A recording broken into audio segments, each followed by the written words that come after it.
Ethanol मिश्रित पेट्रोलच्या सक्तीविरोधात आदित्य ठाकरे यांनी पंतप्रधान मोदींना पत्र लिहिलंय। केंद्र सरकारकडून सक्तीने लागू करण्यात येत असलेल्या या निर्णयाचा परिणाम देशातील लाखो भारतीयांवर झाला असून त्याचे व्यापक परिणाम संपूर्ण अर्थव्यवस्थेवरही होत असल्याचं आदित्य ठाकरे यांनी या पत्रात म्हटलेलं आहे। आदित्य ठाकरेंनी पत्रात नेमकं काय म्हटलेलं आहे जाणून घेऊयात। शुद्ध पेट्रोल आणि इथेनॉल मिश्रित पेट्रोल असे दोन पर्याय द्या। वाढत्या इथेनॉल मिश्रणामुळे वाहनांचं मायलेज कमी होत आहे।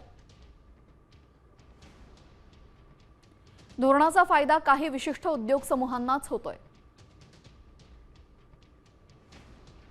सध्याची अनेक वाहनं जास्त इथेनॉल मिश्रणासाठी तयार नाहीत। इथेनॉलचा मुद्दा संघर्षाचा न बनता ग्राहकांना पर्याय देण्याचा असावा।